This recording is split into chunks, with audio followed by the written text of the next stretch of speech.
અમારા સ્ટુડિયોમાં એક એવી વ્યક્તિ ઉપસ્થિત છે કે જે મુસ્લિમ છે, પરંતુ તેમ છતાં પણ જ્યારે રામની વાત આવે ત્યારે તે લક્ષ્મણનું પાત્ર ભજવે છે. જી હા, આપણી સાથે સ્ટુડિયોમાં એ વ્યક્તિ ઉપસ્થિત છે, તેમની સાથે વાત કરીશું. ભાઈ, કેટલા તમે ખુશ છો આજના ચુકાદાથી, અથવા તો આ ચુકાદાને આપ કેવી રીતે જોઈ રહ્યા છો? સૌથી પહેલા તો હું આપ બધાને પૂરા ભારત વર્ષને જય શ્રી રામની શુભેચ્છા આપું છું. અને મારી તો એવી જ ઈચ્છા હતી કે ભાઈ અયોધ્યામાં રામ મંદિરનું નિર્માણ થાય.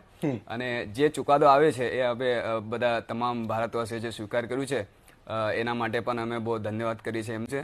અને આ બધાએ શાંતિથી સ્વીકાર્યું છે, જેના વિશે તમામ ભારત વર્ષમાં બધાએ અને શાંતિથી સ્વીકારીને આ એક મોટો સંદેશ આપ્યો છે કે અમે લોકો શાંતિથી અને સુરક્ષાથી રહેવા માંગીએ છીએ અને કેવી પણ રીતે ઝઘડવા માંગતા નથી અને શાંતિ બની રહે એ જ મારી અપીલ છે.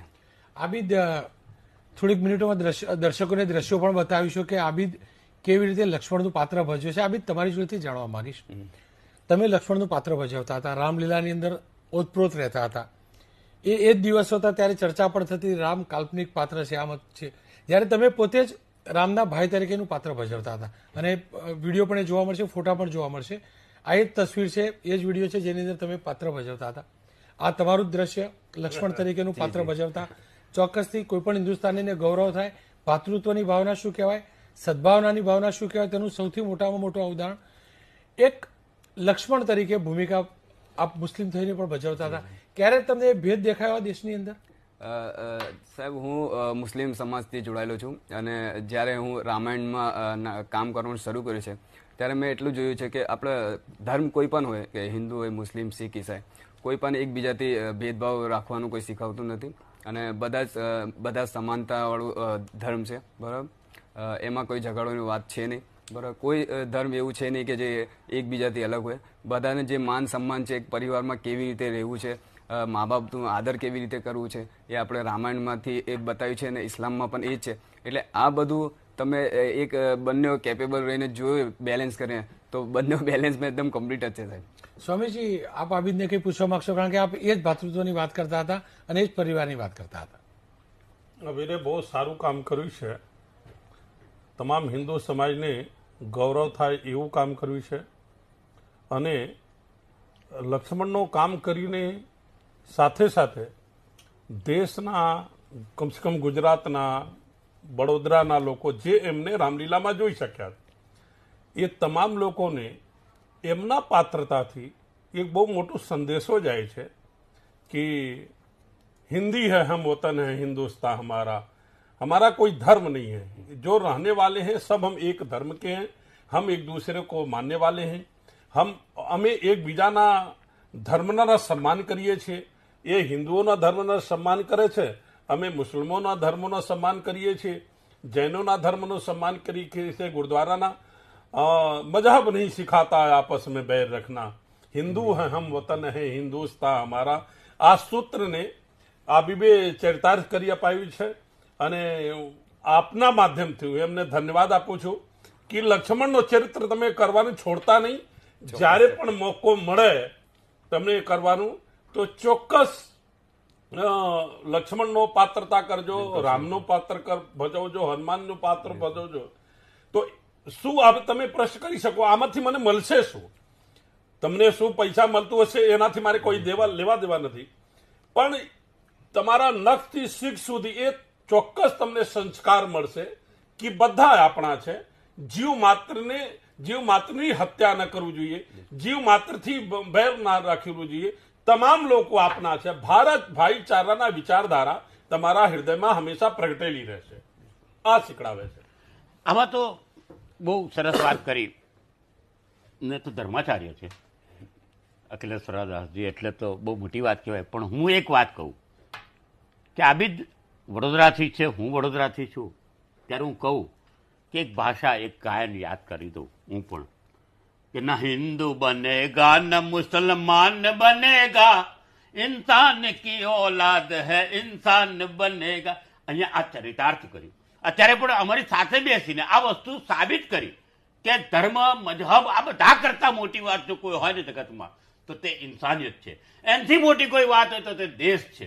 કારણ કે આ રાષ્ટ્ર ભાવના આપણા દેશમાં જીવંત રહી ત્યારે જ આટલા મોટા ચુકાદા આવ્યા પછી પણ લોકો આનંદ અને ઉલ્લાસથી કોઈ દેખાડો, કોઈ છોજપણું, કોઈ છાકટાપણું બતાવ્યા વગર બધાએ જ એને સહર્ષ અને આનંદથી મનાવ્યો છે. આ ખરેખર આ ભારતની જનતાને સલામ છે. આબિદ, તમે આ પાત્ર જ્યારે ભજવતા હો છો ત્યારે શું ભાવ આવતો હોય છે? ભગવાન શ્રી લક્ષ્મણજીના કેરેક્ટરમાં જ્યારે હું આવું છું તો સાક્ષાત એવું જ લાગે છે કે અમે અયોધ્યામાં જ છીએ અને મોટાભાઈ શ્રી રામ જોડે નગરજનો માટે કંઈક કરવા માટે નીકળ્યા છે. અને જે શ્રી રામજીની ભૂમિકા છે કે જેમને અન્યાય પસંદ નથી અને જે જનતા માટે કશું કરી નથી શકતા, ત્યારે એમને રાજ સ્વીકાર્યું નહીં હતું. એટલે એમને જ્યારે બધા જનતા માટે બધું કર્યું, એના પછી એમને રાજ શાસન સ્વીકાર કર્યું, એ બધા માટે બહુ મોટી વાત છે. અને આ બી એક બીજી વાત તને કદાચ ખબર છે કે સમાજની અંદર સમાજ બહુલક સમાજની અંદર બહારના દેશોમાં એવું કહેવાય કાયમ માટે કે હિન્દુ ભાઈઓ છે તો મોટા ભાઈ છે અને મુસ્લિમ ભાઈઓ છે નાના ભાઈ છે, એટલે ભાઈ છે, અલગની વાત નથી. હા, એટલે રામ એ મોટો ભાઈ છે ને તમે લક્ષ્મણ છોટા ખરેખર જ નાના ભાઈ છે. નાના ભાઈની ભૂમિકા ભજવો. આ પણ એક સંદેશ જાય છે એક સમાજમાં. નવો સંદેશ છે ને સારો સંદેશ છે. ને એક બીજી વાત એવી છે કે અમે જે નિકા છે આપણે નોર્થન ઇન્ડિયા કલ્ચરલ એસોસિએશન વડોદરાથી, અમારા ડાયરેક્ટર છે શશિકાંત દાય સાહેબ, એમના પણ હું બહુ આભારી છું. અને આ અમે જે પ્રોગ્રામ કરીએ છીએ એમાં કોઈ પણ પૈસા માટે કોઈ પ્રોગ્રામ કરતા નથી. આ એક ધાર્મિક ભાવનાથી કરે છે, સમાજમાં એક સંદેશો જાય. અને એ જ મારો મોટો, મને અત્યાર સુધી 14 વર્ષ થઈ ગયા છે, મારો એક વનવાસ રામલીલામાં પૂર્ણ થયો છે, જેના માટે પણ આપ સૌનો હું બહુ આભારી છું કે ક્યારેક મારો ક્યાંક કોઈ વિરોધ નથી થયો છે. બધાએ મને સ્વીકાર્યું છે કે એ પણ એક મોટો સંદેશ આપે છે હિન્દુ ધર્મ, કે એ બીજા કોઈ ધર્મનો કોઈ વિરોધી નથી. અને આજે જે ફેસલો આવ્યો છે એના માટે હું ખાસ એટલા માટે ઉત્તેજિત છું અને બહુ ખુશ છું કે આજે ઓર્ડર જે આવ્યો હતો એ મંદિર કે મસ્જિદનો નહીં હતું, પણ સુપ્રીમ કોર્ટનો જે ચુકાદો આવવાનો હતો એને સ્વીકારવાનો હતો. અને એ તમામ ભારતવાસીઓએ સ્વીકાર કર્યું છે શાંતિથી. એના માટે બહુ બહુ ધન્યવાદ કરું છું. જે રીતે 14 વર્ષના વનવાસની વાત કરી કે વનવાસ પૂરો થયો, મને લાગે છે કે આબિદનો આ 14 વર્ષનો જો રામલીલામાં પાત્રતા કરતા થયું, કદાચિત એની ભાવના બહુ સારી છે પણ એને શબ્દો ના મળી હોય એટલે વનવાસ કહી દીધું.